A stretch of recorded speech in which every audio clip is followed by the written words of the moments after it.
Fala Vascaíno, Caveira da Gama na área, chegando logo pela manhã com aquela resenha esperta da Vasco TV. Depois de dia do jogo do Vasco, né? Não tem um dia do jogo do Vasco que eu consiga colocar um sorrisão, que é como eu gostaria de fazer esse programa, né? Vasco jogou com o Botafogo ontem, empatou 1-1, né? O Vasco tem 2 pontos no Campeonato Carioca, 11º colocado. E hoje vai ser pai-pum, galera. Quero falar rapidinho do jogo, algumas coisas que eu vi, que eu acho que são importantes, e falar da situação fora de campo, galera. O Vasco está mal dentro e fora de campo, né? Uma situação muito complicada que o nosso clube está passando e que já era prevista, né? Com toda essa situação, queda para a Série B, né? Tanto de salário atrasado que a nova diretoria pegou e que também não veio preparada para pegar, mais a parte política. Então, cara, tem coisa pra caramba pra falar. Se você é novo no canal, já peço aqui, ó, se inscreve, botãozinho vermelho e branco, já ativa o sininho, tá? Pra você receber as notificações dos vídeos. A gente sempre tá pela manhã comigo e o Felipe tem meio do dia e à noite, tá? Fora os plantões. Então, quando acontece alguma coisa muito importante, como se Deus quiser a saída do Erle, eu vou entrar de plantão na hora, porque esse tipo de notícia merece plantão, beleza? Já senta o dedo no like, ajuda a gente a levar esse vídeo a mais vascaínos e eu volto já já depois da vinheta da Vasco TV, se segura aí.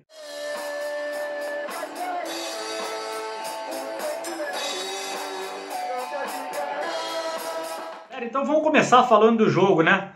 Vai ser uma análise rápida, só vou pontuar algumas coisas que eu achei. Se você quiser uma análise mais completa, eu vou deixar o card aqui em cima. Ontem a gente entrou num pós-jogo, como sempre, no apito final do juiz, dá 5 minutinhos, eu e o Felipe a gente entra aqui para bater aquela resenha com vocês, né? Participação da galera no chat, foi super legal, mais uma vez, né? A verdade é que o Vasco tem enfrentado muitos problemas nesse início de temporada, ainda não venceu, né? Mantendo os números do final da temporada passada, né? Coisas que eu vi ali que eu quero pontuar aqui, o porquê que eu acho que o Vasco não está performando. Primeiro, o Vasco deu férias para alguns jogadores, separou alguns jogadores do elenco, né? Com isso mudou-se muito o elenco do Vasco. Alguns titulares, os profissionais, assim dizendo, estão voltando, alguns inclusive com problemas sérios de saúde, como foi o caso do Léo Matos, né? Então, no caso específico de ontem, galera, posições importantes não jogaram o futebol necessário para o time performar de uma forma condizente com o Vasco da Gama, né? Situação das laterais, por exemplo, né? Joga o Zeca num lado, joga o Zeca no outro. O Zeca acabou de chegar. É um cara que acabou de chegar. Chegou agora, né? Então, assim, toda essa situação de muda para cá, muda para lá, isso daí muda a estrutura do time. O MT jogando de lateral esquerdo. Pô, o menino tá fazendo um bom papel, tá fazendo, mas não é a dele, né?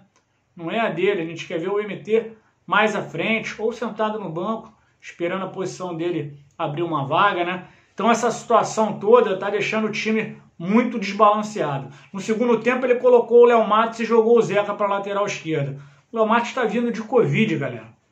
Então, assim, posições importantíssimas, né?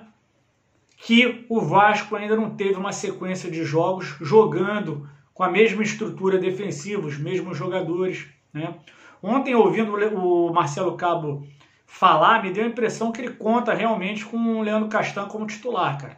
Ele deixou bem claro que o Leandro Castan é um dos jogadores que está fora por questão física. Então, acredito que ele vai jogar com o Leandro Castan ao lado do Hernando ali na parte defensiva, né? Então a parte defensiva no futuro próximo, né? A gente ainda não teve a defesa titular do Vasco da temporada, que seria Léo Matos, Hernando, Castan ou Ricardo Graça, eu acredito que vai jogar o Castan, e o Zeca na lateral esquerda. Então muda muita coisa. Na cabeça de área, o Bruno Gomes, muita gente batendo no Bruno Gomes, muita gente dizendo que o Bruno Gomes não está indo bem. Na minha visão, quem não está indo bem é o Andrei, né? Provavelmente você vai falar, Caveira, nenhum dos dois. Concordo, né? O Bruno Gomes ele tem mais um trabalho de marcar, tocar, pegar a bola nos zagueiros, passar. Ontem, houve um espaçamento muito grande ali, em uma boa parte do jogo, entre a defesa e o ataque, né? A gente via os dois cabeças de áreas muito grudados na defesa, tinha um espaço muito grande para o meio-campo do Botafogo flutuar, né?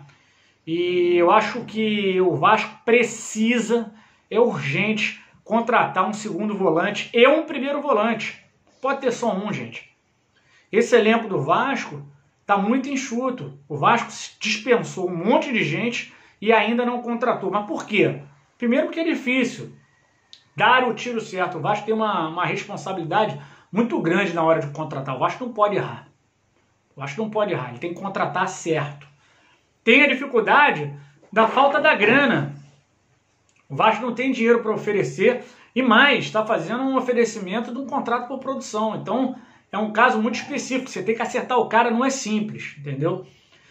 E já ficou claro que o Vasco só vai dar tiro certo. Ou pelo menos tentando minimizar os erros. Erro vai acontecer, os erros vão acontecer, né? De contratar um que não vai performar tão bem, o outro vai performar melhor. Mas o Vasco quer minimizar o máximo esse tipo de situação e por isso vai contratar aos poucos. Não espere vir aquele pacotão de contratações, não é o caso que vai ser esse ano aí. O Andrei realmente tem uma dificuldade muito grande de se manter 90 minutos concentrado no jogo. É um garoto que tem uma qualidade técnica, né? Seu histórico de seleção brasileira de base, tanto ele quanto o Bruno Gomes provam isso. Só que ele tem uma dificuldade muito grande de performar numa alta rotação o tempo inteiro. Ele é um jogador daqueles que a gente fala vagalume. Muita gente falando come e dorme, eu falo come e dorme também. Às vezes ele está bem, às vezes ele está desligado, e os momentos que ele está desligado são cruciais, porque a posição dele é importantíssima para a performance do elenco. Ali na frente o Marquinhos Gabriel não jogou tão bem. Por que não jogou tão bem assim como o Zeca? Foram dois caras que fizeram boa partida no jogo contra o jogo de meio de semana contra a Caldense. Eu acredito mais pela parte física, galera. Parte física. Foi um jogo que o Vasco viajou de ônibus, né? Foi um jogo difícil, gramado alto, eles estão voltando, então assim, é normal essa oscilação do Marquinhos Gabriel. Não jogou tão bem, porém ficou os 90 minutos em campo e ajudou o Vasco ali, inclusive bateu o escanteio na hora do gol do Carlinhos, né? Então, assim, mais um que não performou bem, né? Aliás, ontem a maioria não performou bem. Os dois pontas, galera, mesma coisa. Sempre cortando para dentro, né? Não sei por que não inverte os caras. Lembrando que o Germán Cano é um cara que, tem uma eficiência altíssima. Recebe pouca bola dentro da área para finalizar. E o mesmo acontece com os meninos. Bota Laranjeiras, bota Thiago Reis. Principalmente o Thiago Reis é cara de finalização, cara. O cara não recebe uma bola para finalizar. Então o Vasco tem um problema grave. Tá detectado já tem mais de 2 anos, cara. Quando o Vasco em 2018 brigou para não cair, né? 2019, aquelas situações todas, cara. O Vasco já tinha uma deficiência, uma dificuldade de fazer gol, cara. E continua a dificuldade de fazer gol. E isso só vai mudar com muito treinamento, né? O Marcelo Cabo está chegando agora. Aos poucos a gente vê novidades, situações de jogo que a gente sabe que são do Marcelo Cabo. Primeira, saída do jogo, tocando, o goleiro jogando com os pés. Ontem eu achei o Jordi bem, jogou bem, né? Jogou com os pés e fez algumas boas defesas, né? Melhorou o Jordi. Claramente uma situação de jogo que o Marcelo Cabo quer implementar. Outra, marcação alta. Só que o time ainda não consegue fazer isso com uma constância muito grande, né? E aí existe os ajustes, né? Marca lá na frente, marcação muito alta, mas aí tem um buraco aqui no meio campo. Isso só vai ser com parte de treinamento. E como o Marcelo Cabo falou, eu não estou tendo tempo para treinar. Então ele já disse, já sinalizou que vai rodar o elenco, né? Até pela parte física também do elenco, que não está muito boa. Mais uma vez o Vasco caiu fisicamente, né? E isso é importantíssimo, o Vasco aprimore a parte física, galera. Série B é jogo de pegada, é jogo de saúde, e o Vasco não está com a parte física em dia. Lembrando, início de temporada. E isso vai levar algum tempo. E tá claro, galera, Campeonato Carioca é para teste, é para pré-temporada. Então, galera, quem falou lá atrás que, pô, bota os juniores, vamos dar um tempo para eles se arrumarem. É óbvio, né? A gente quer que pelo menos o Vasco comece a vencer, porque a situação tá caótica, né? E que corra atrás de reforços, né? Mas na parte do Marcelo Cabo ali, de performar como o técnico quer, a gente tem que dar mais um tempo para o time se entender em campo, não tem jeito. Duas situações aí de bastidores, né? Se o time não tá bem, galera, são três situações. Se o time não tá bem, fora de campo, a situação tá tenebrosa, né? 4 meses de salário atrasado, 3 meses de salário mais 13º, e fica até difícil cobrar os caras, né, meu irmão? Uma coisa é certa, time de homens, cara, time de homens. Os caras vão lá, treinam todo dia, suam a camisa. Os que saíram não saíram por causa de salário atrasado, né? Caso do Baba, né, do Pikachu. Os caras têm culhão, cara, porque para jogar sem receber, eu quero que você faça uma reflexão. Você estaria no emprego 4 meses sem receber? Ó, já teria vazado, cantado para subir faz tempo, né? Então essa situação é muito ruim. E a gente vem aqui lembrar que o Salgado prometeu tá com tudo em dia até meados de abril. E a gente vai cobrar, Salgado. O que você vai fazer, eu não sei. Porque dinheiro para entrar não tem, o que entra é pingadinho. Não pagariam 4 meses de salário. 4 meses de salário, galera, desse elenco aí, ou do elenco passado, né? Cara, gira aí em 15, 16 ou até mais milhões de reais. É dinheiro pra caramba, galera. É dinheiro pra caramba, e a gente está de olho aqui e cobrando, porque o Vasco não pode mais ficar sem pagar salário. Aliás, o Vasco não paga ninguém, e é por isso que o Vasco está tentando enxugar elenco, enxugar custo do clube, né? Só que, paralelamente a isso, o Vasco tem que aumentar a arrecadação. E aí não tem pior momento para tentar aumentar a arrecadação do que no meio de uma pandemia, onde os estádios estão vazios, onde as empresas tiveram perdas, né, financeiras, onde a economia está muito mal. Esse é o tamanho do buraco do Vasco, galera. Coisa muito séria, por isso que eu sempre estou aqui dizendo que eu vou apoiar, independente de quem esteja lá sentado na cadeira da presidência. Aqui, ó, comprei meu conjunto, calça, camisa, gastei mais de R$1.000 em material, comprei o pay-per-view, né? Renovei meu sócio e vou continuar desse jeito, porque o Vasco não passa dessa situação sem o apoio da sua torcida.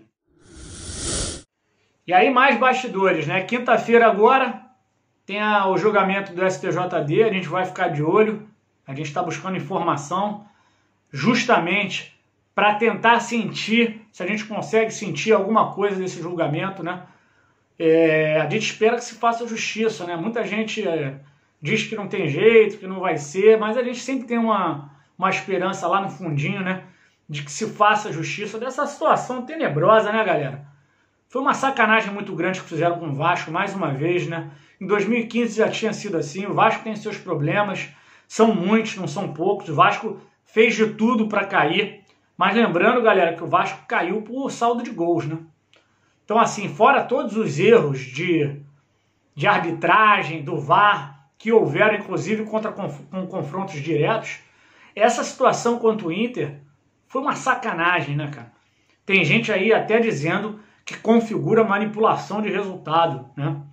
Então, assim, a gente tá de olho nisso, qualquer novidade a gente traz aqui quinta-feira, galera. Quinta-feira é um dia muito importante para o Vasco, porque se o STJD der a causa para o Vasco, vai ter outro jogo, e o Vasco só precisa empatar para permanecer na Série A, que seria importantíssimo, galera. O Vasco voltaria a ter uma grana maior para poder pagar suas dívidas e até investir num time um pouquinho mais encorpado do que esse, cheio de garoto. Para não dizer que acabou os problemas, ainda tem a situação política, né, cara? Aquela situação do Vasco, né? Quem tá de fora quer entrar e quem tá dentro não quer sair, né? A gente ainda tem aquela ação rolando das pessoas que acham que a eleição do dia 14 não foi válida, né? Que a eleição do dia 7 deveria ser validada, numa situação muito... Foi incrível mesmo, né, cara? Essa eleição do Vasco, desde lá de trás, né? Começou tudo errado, né? A questão da lista, e depois o Mussa, né? E aí teve o dia 7 em cima da hora, e aí usaram um artifício muito estranho, chegaram com uma liminar estranhamente obtida, né? Depois teve a contagem dos votos, eu acompanhei tudo pelo online, achei que foi tudo tranquilo, mas a galera que saiu de lá já tem o seu ponto, saíram de propósito justamente para dizer que tinha que ser válido.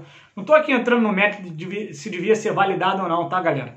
Aí depois teve essa situação do dia 14, que a gente falou, né, cara? Inclusive o Levin falava toda hora que a empresa que fez não teria condição de guardar a lista dos dados. Aí a empresa diz que, pô, não faz isso porque é uma lei de proteção de dados. Cara, uma cagada.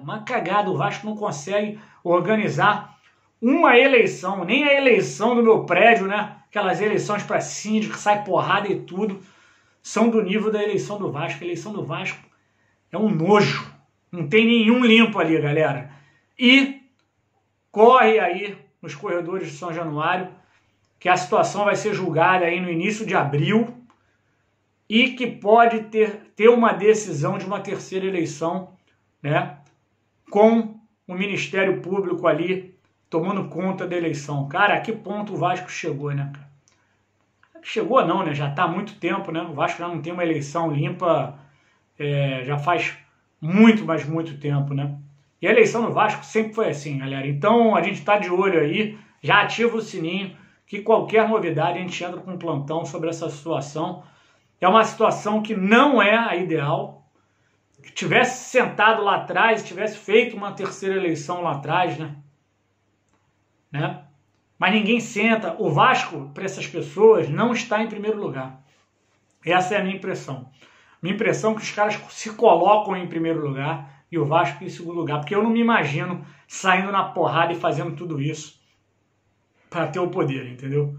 Eu sinto que esses caras estão mais ali pelo poder porque qualquer coisa, inclusive falando dessa diretoria que sabia de todos os problemas e até agora não apresentou nenhuma solução e a gente está de olho, beleza? Ó, vou me despedindo por aqui, ó, senta o dedo no like para levar esse vídeo a mais vascaínos.